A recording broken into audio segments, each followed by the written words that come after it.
Assalamualaikum warahmatullahi wabarakatuh. Nama saya Aris Setiawan dari kelas 104 Prodi Komunikasi. Video ini bertujuan untuk menyelesaikan tugas UTS Universitas Cyber Asia dengan tema jurnalistik. Langsung ke pembahasan.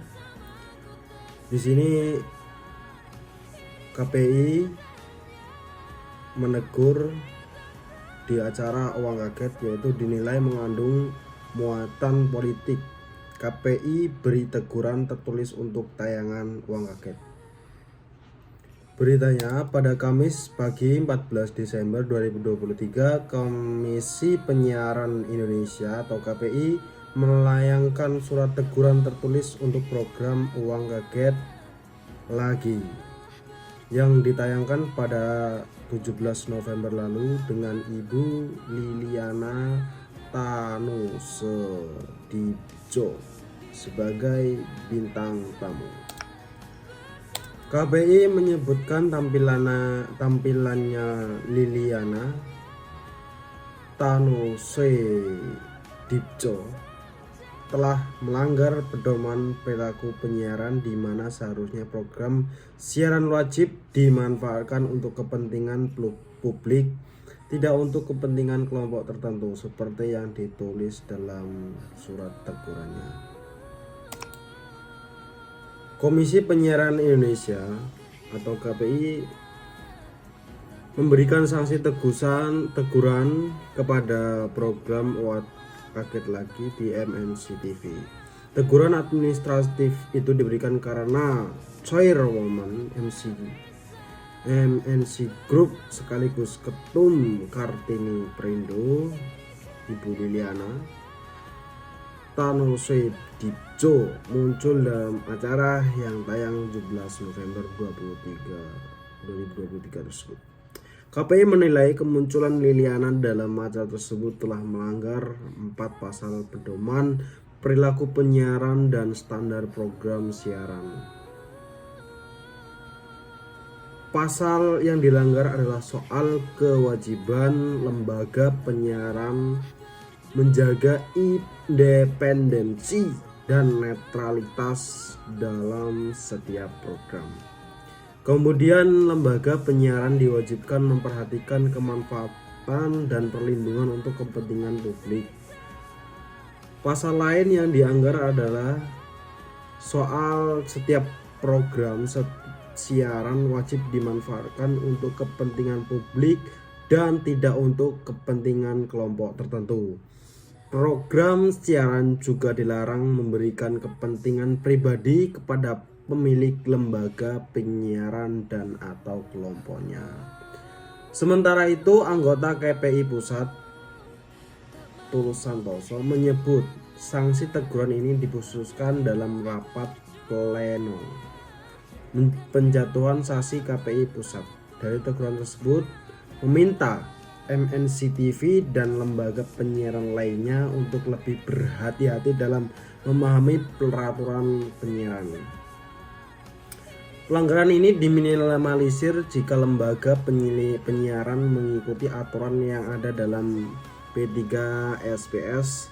Kami harap ini tidak terulang kembali.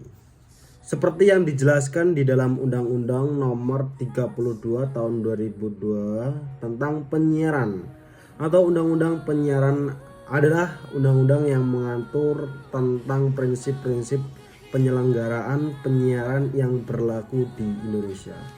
Hal itu mencangkup tentang asas, tujuan, fungsi, dan arah penyiaran nasional. Mengatur tentang ketentuan Komisi Penyiaran Indonesia, jasa penyiaran, lembaga penyiaran publik, lembaga penyiaran swasta, lembaga penyiaran berlangganan, lembaga penyiaran komunitas, lembaga penyiaran asing, dan stasiun penyiaran dan jangkauan siaran. Sistem siaran berjaringan baik televisi maupun radio, serta perizinan dan kegiatan siaran. Sebagai seorang jurnalistik, seharusnya lebih memperhatikan dengar benar Ringkasan kode etik jurnalistik seperti independen, akurat, berimbang, dan tidak beretikat buruk.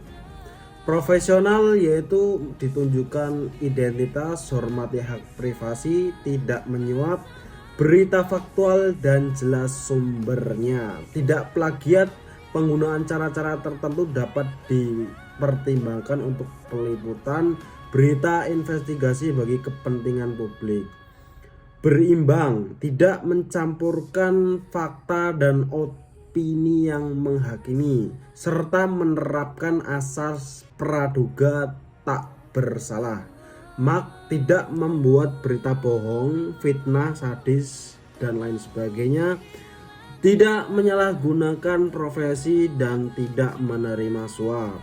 Hal ini memiliki hak tolak untuk melindungi narasumber yang tidak bersedia diketahui identitas maupun keberadaannya, menghargai ketentuan embargo, informasi latar belakang dan off the record, tidak menulis atau menyiarkan berita berdasarkan prasangka atau diskriminasi atau sara, menghormati kehidupan pribadi kecuali untuk kepentingan publik, segera mencabut atau meralat dan memperbaiki berita yang keliru, tidak akurat, disertai dengan permintaan maaf kepada pembaca, pendengar, atau pemirsa, melayani hak jawab dan koreksi secara proporsional. Dan apabila kode etik jurnalistik ini benar dilaksanakan dengan semestinya, maka akan menciptakan citra yang baik untuk jurnalistik Indonesia. Sekian, terima kasih. Wassalamualaikum warahmatullahi wabarakatuh.